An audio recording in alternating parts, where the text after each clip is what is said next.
Donald Trump's Republican rivals for the White House have criticized him for failing to turn up to their latest TV debate.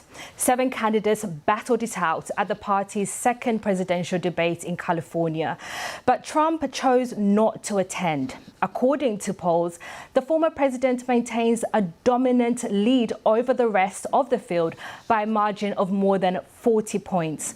One of his rivals, Ron DeSantis, condemned him for failing to show up to the debate. He said the former president was missing in action. Where's Joe Biden?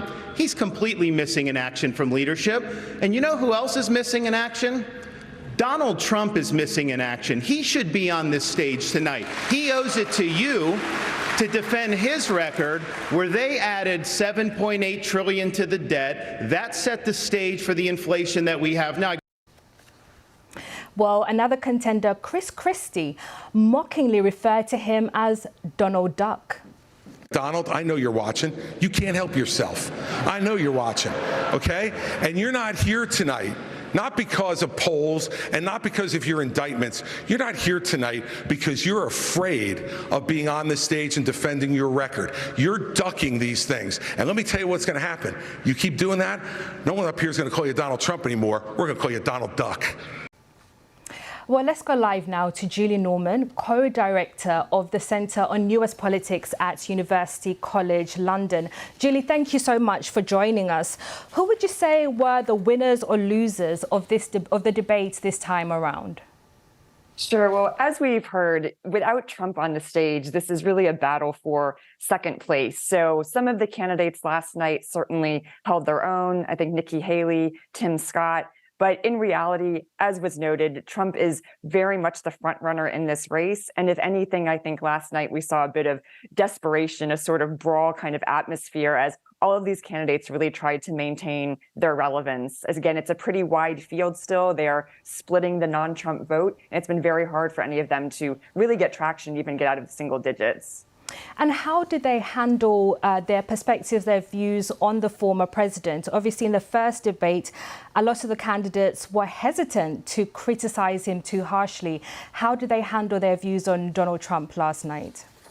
Yeah, so as we heard, a bit more pointed attacks to Trump, especially for not being there in the room. We heard that from Chris Christie, who has been a very constant Trump critic, but as well as from DeSantis, who in the past has a bit stayed away from attacking Trump directly. I think he knows he needs to do that a bit more. But with that said, we didn't hear that much about attacks on Trump's record, about trying to differentiate candidates that much from Trump's background and what his first term in office looked like. We saw much more going at each other, much more pointed personal barbs, as well as real policy differences between those on stage as well. But I would say, despite all that, Trump is very much in the background, and all these candidates know it. Exactly. He really was the focus of attention. He held a separate rally around the same time that the debate was happening. What do you think his strategy is? If he's not attending these presidential debates, what does he want to do? Yeah, so this is the second time that Trump has done this, where he's actually held a competing event or interview or speech while the debate is going on. And his strategy in this is two ways. One, he just sees himself as so far ahead in the polls that to take part in a debate could really not benefit him and only hurt him. But more, it's a Trump strategy to say, that's the kiddie table. I'm not even wasting my time with these other candidates and even engaging that and pretending that this is a real contest. And the flip side, what he, I think, is trying to do is already set this up as a race between him and Biden, a race for the White House, and almost leapfrog past the primaries. And so we saw that this week in Michigan with both Biden and Trump there trying to win the support of union voters in particular. Now, looking at the field of 7 candidates, 7 of the other candidates, are any of them gaining momentum? Because after the first debate, Vivek Ramaswamy seemed to gain momentum and popularity. What do you think things will look like for them this evening?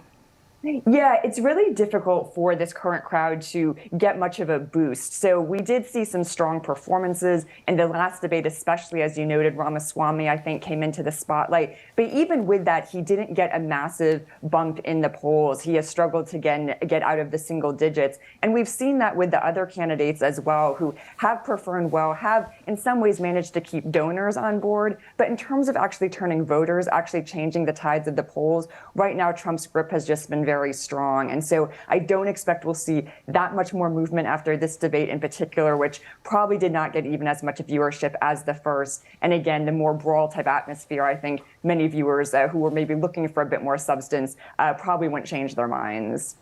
Thank you for that analysis, Julie. That was Julie Norman, co-director of the Centre on US Politics at University College London.